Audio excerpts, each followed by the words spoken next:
Hi, this is pet dentist and oral surgeon Joe Banyard, and we're going to talk about gum recession. What is it?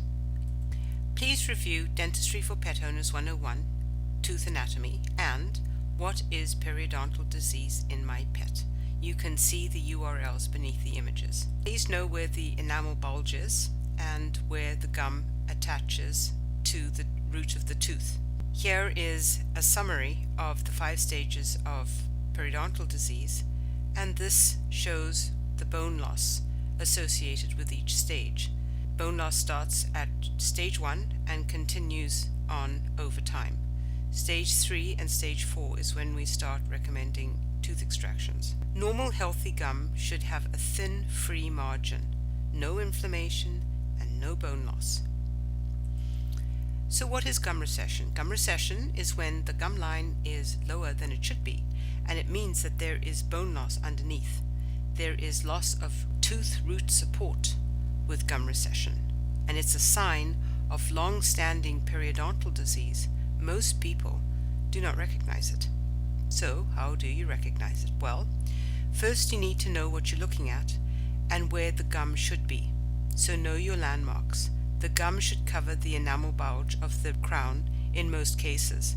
So look for the bulge of the enamel and look for root, which is below this. If you see root, you have gum recession. You should not be able to see the roots, as these should be covered by bone.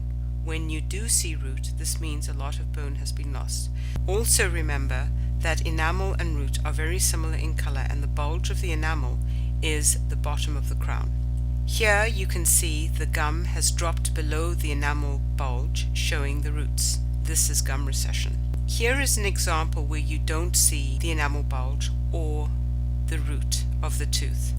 This is hidden bone loss, and the gum is suspended between points of attachment over existing bone, and you cannot see areas of bone loss in these situations. So it's like a suspension bridge or like a hammock. Here is another example of this, but in this case we've got what's called vertical bone loss. There is bone loss beside the root of the tooth, and this is also not something you will see in the mouth. The only way you're going to see it is using intraoral x-rays, and that has to be done under anesthetic.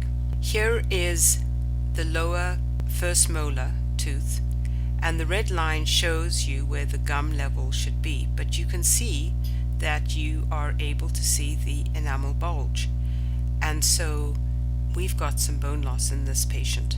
So here are some cases. Case 1.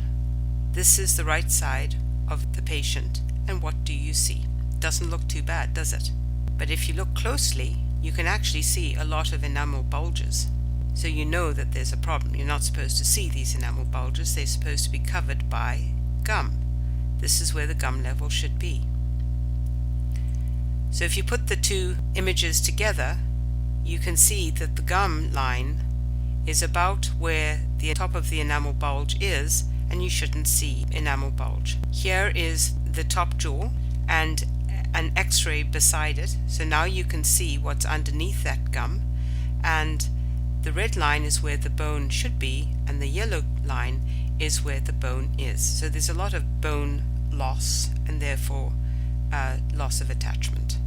On the lower right jaw, you can see at the back of the mouth are the first molar and the fourth premolar, and if you look at the x-rays, you can see there's about stage 4 periodontal disease, and the tooth surrounded by the yellow circle is the first premolar, and it's also a stage 4 periodontal disease. So all of those teeth have to go. This is the same patient. It's the left top jaw. What do you see? Doesn't look too bad, does it? But there's a lot of plaque there, and there's a lot of lesions in the mouth, and if you look at that canine tooth, there's a lot of gum recession. So when you look at the upper and lower incisor areas, they have a scalloped gingival margin. So it goes up like turrets of a castle, right? These are called papillae. So when you see loss of papilla, which is seen in this patient, between the two middle incisors, that is a sign of gum recession. and this is often missed. And it's because very often there's food stuck in there, such as in this patient. So here in this case, what do you see? Yep, you see major gum recession. And sometimes people will miss even this because the roots are somewhat similar color to the crowns. Case 3, what do you see? Yes, you see gum recession. Do you see it?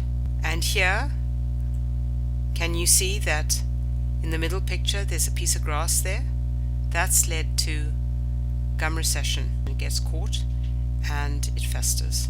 The yellow lines are where the gum line is now, and the red line is where it should be. And in the x-ray, the yellow line is where the bone is now, and the red line is where it should be. So we've got gum recession and bone loss. Case 5. Do you see the gum recession? Of course you do. The yellow line is showing you where the gum is, and the red line is where it should be, and below it you can see in the x-ray there's a lot of bone loss over one root, so that tooth needed to come out. Last but not least, the back teeth, the molars, are a common area of gum recession. It's a very hard area to see, and it's also a hard area to brush. This is an example of gum recession at the back, and you can see on the x-ray on the right the bone loss. I hope you've learned something from this video. Please check your pet's teeth, and if you see gum recession, please go and see your vet. Thanks for watching. Please like, subscribe and share. Bye.